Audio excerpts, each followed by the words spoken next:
साबिक वजीर आजम इमरान खान के वकील की जानिब से तोशाखाना नाअहली केस में इलेक्शन कमीशन को मामू बनाने की कोशिश तब नाकाम हो गई जब इसने ये मौक़िफ़ इख्तियार किया कि इमरान तो कौमी असम्बली से इस्तीफ़ा दे चुके हैं, लिहाजा इनकी बतौर रुकन पार्लियामेंट नाअहली मुमकिन नहीं है। ताहम chief election commissioner Sikandar Sultan Raja ने इमरान खान के वकील को याद दिलवाया कि स्पीकर कौमी असम्बली ने अभी तक चेयरमैन तहरीक इंसाफ का इस्तीफ़ा कबूल नहीं किया और जिन 19 अरकान कौमी असम्बली के इस्तीफ़े मंजूर किए गए हैं इनमें भी इमरान का नाम शामिल नहीं है। मुस्लिम लीग के रुकन कौमी असम्बली मोहसिन शाहनवाज रांझा की जानिब से इमरान के खिलाफ तोशाखाना रेफरेंस पर chief election commissioner Sikandar Sultan Raja की सरबराही में 5 रुकनी कमीशन ने 18 अगस्त को इब्तिदाई समाअत की। दरख्वास्त गुजार और हुकूमती इत्तेहाद की जानिब से वकील खालिद इसहाक इलेक्शन कमीशन में पेश हुए, लेकिन इमरान खान की जानिब से उनके वकील बैरिस्टर अली जफर की जगह इनके माविन वकील बैरिस्टर गौहर कमीशन में पेश हुए और कार्रवाई लटकाने का पुराना हरबा इस्तेमाल करते हुए इस्तदा की कि चूंकि अली जफर मसरूफियत की वजह से नहीं आ सके लिहाजा केस की समाअत मुलतवी की जाए, लेकिन इलेक्शन कमीशन ने केस की समाअत जारी रखने का फैसला किया और इमरान के वकील को दलाइल देने के लिए कहा। बैरिस्टर गौहर ने पहले दलील यही दी कि चूंकि इमरान खान अब रुकन कौमी असम्बली नहीं, इसलिए ना तो इन्हें नाअहली का नोटिस दिया जा सकता है और ना ही इनके खिलाफ बतौर रुकन पार्लियामेंट नाअहली केस की कार्रवाई चल सकती है। इस पर chief election commissioner Sikandar Sultan Raja ने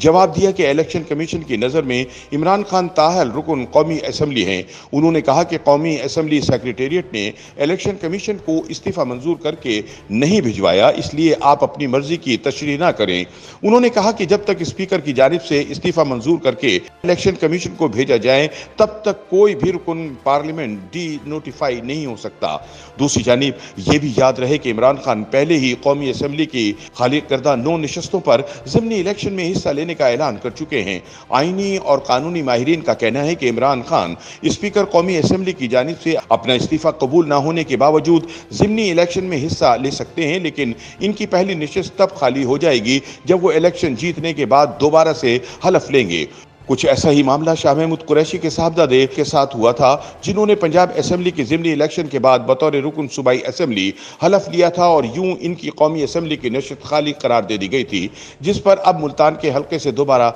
ज़िमनी इलेक्शन हो रहा है। 18 अगस्त को इमरान के खिलाफ नाअहली रेफरेंस की समाअत के बाद इलेक्शन कमीशन ने तहरीक इंसाफ के वकील को दस्तावेजात फराहम करने का हुक्म देते हुए समाअत 22 अगस्त तक मुलतवी कर दी। याद रहे कि रवा माह के आगाज में मुख्तलिफ जमातों के इत्तेहाद पाकिस्तान डेमोक्रेटिक मूवमेंट से ताल्लुक रखने वाले अरकान ने तोशाखाना से मिलने वाले तहाइफ असासों में जाहिर न करने पर इमरान खान की नाअहली के लिए इलेक्शन कमीशन में रेफरेंस दायर किया था। ये रेफरेंस मोहसिन शाहनवाज रांझा समेत 5 हुकूमती अरकान कौमी असम्बली ने आइन के आर्टिकल 63 के तहत दायर किया था। रुकन कौमी असम्बली बैरिस्टर मोहसिन नवाज रांझा ने नाअहली के लिए रेफरेंस चीफ इलेक्शन कमिश्नर को जमा करवाया था, जिस पर कौमी असम्बली के अरकान आगा हसन बलोच, सलाहुद्दीन अयूबी, अली गौहर खान, सैयद रफीउल्लाह आगा और साद वसीम शेख के दस्तखत थे। इमरान खान के खिलाफ इलेक्शन कमीशन में दायर करदा तोशाखाना नाअहली रेफरेंस फंडिंग केस से भी ज्यादा खतरनाक करार दिया जा रहा है, क्योंकि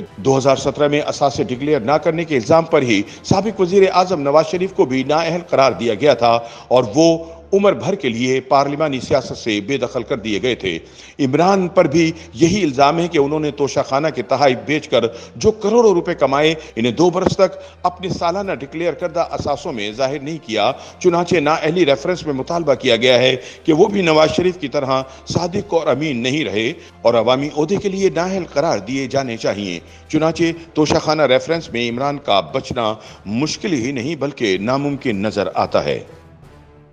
YouTube पर गूगली न्यूज देखने के लिए youtube.com की सर्च बार में गूगली न्यूज टीवी टाइप करें। गूगली न्यूज के पेज पर सुर्ख रंग के सब्सक्रिप्शन वाले बटन पर क्लिक करना ना भूलिए। YouTube पेज पर अपलोड होने वाली वीडियोस से बाखबर रहने के लिए बेल आइकन पर क्लिक कीजिए। आपको हर नई वीडियो के बारे में नोटिफिकेशन मौसूल हो जाएगा।